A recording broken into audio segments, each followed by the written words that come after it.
We recently visited with some of the nation's most accomplished musicians, dancers, and other artists who were selected to be part of Young Arts Week. We were amazed to witness such talent.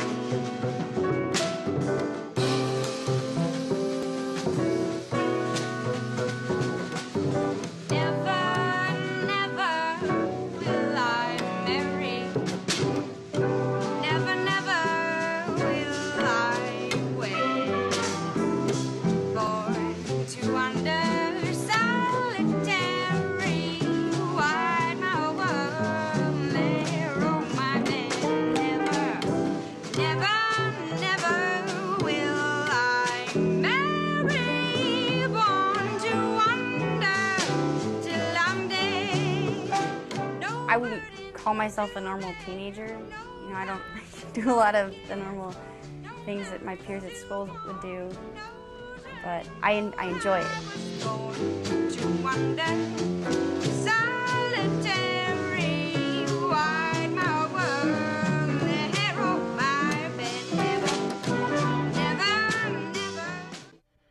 The 140 teenagers who recently came to South Florida to perform, take master classes, and meet each other may not be considered normal.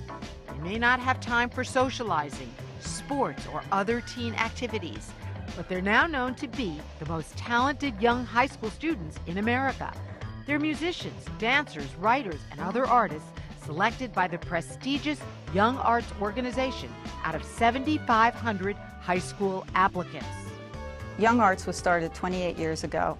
Well, it was National Foundation for the Advancement of the Arts was started 28 years ago by Ted and Lynn Arison, who really believed that students this age need support at that critical juncture in their life where they sort of are half-built and unfinished. Just do this again. These finalists have gone through an extremely rigorous selection process with portfolios, auditions, and other artistic work submitted to Young Arts. It's an honor. When they called me, I was in the classroom. I was just like, wait, are we talking about, finalists? Are you saying finalists or honorable mention or something like that? I was in shock. So rather than jump, right? Arts Week gives these young artists the opportunity to interact and take classes from the masters in their respective disciplines. In the past, our kids have worked with Edward Albee, the fantastic Julian Schnabel, Mikhail Brezhnikov, Marty Scorsese, just to mention a few. And we have very celebrated alums such as Vanessa Williams, and we have Adrian Grenier from Entourage, Raul Esparza, who's our alumni of the year this year, who happens to be from Miami. So what you want to do with that, right? This whole phrase, you want to make boom, boom, boom, boom. It's amazing to work with Dwayne Holland, the hip-hop instructor. He's trained me already for a couple of hours now. This is the first day we're training together. It's amazing to work with him. He's done like numbers to Broadway. We have the same tune as Modern Rockstar Garden, so you know that. She's playing. The three of you are playing together.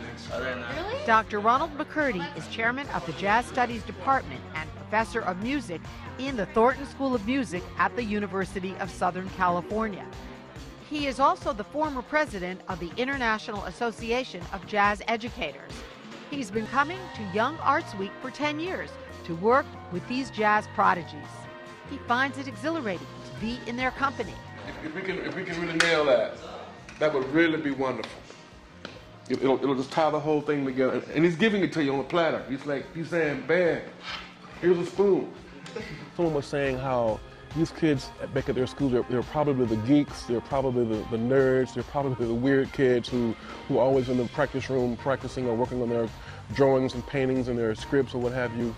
This gives them a chance for all those kids who are the upper echelon of kids from all over the country to converge on Miami for a week where it's cool to be great. It's cool to be artistic. It's great to be, you know, all the things that they've been doing all their lives, to come here and be around hundreds of other kids who are doing the same thing at a very high level. That's why this is important. I know it'll be life-changing. I think I already know that from the second day.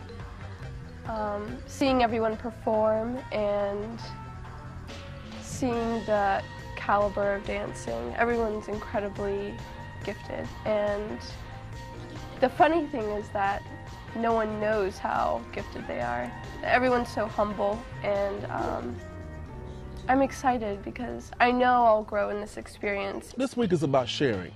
I mean, the music is certainly our primary focus with the jazz kids, but it's about learning how to become a good citizen, becoming a whole human being. YoungARTS has yet another aim. It helps these young artists chart their future. They may have the creativity and the passion, but they do need to be nurtured as well. High schools are cutting away the most important part of the curriculum, which are the arts. And so a lot of them don't have high schools that even have arts programs. Many of them have parents who aren't quite sure what to do with their talent. And so many of these kids are pretty much on their own getting here, and many have a lot of support. So we are sort of the surrogate. We are the pathway, and we open doors. Once they come to us, they become part of the YoungARTS family. And we open doors, we leverage scholarships, they win cash prizes, and we stay connected to them.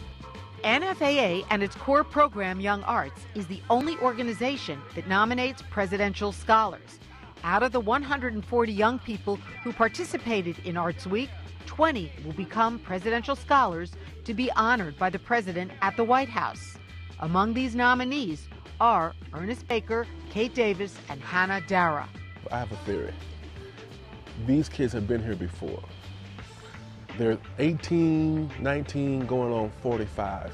This is their second and third life. They've done this before, because it's virtually impossible for a person that young to have amassed that much information and be able to disseminate and perform it at such a high level. So our job is easy. We just kind of stand around and sort of make it look like we're really doing something, but they're the ones who are doing all the work. For more information about YoungARTS, visit youngarts.org.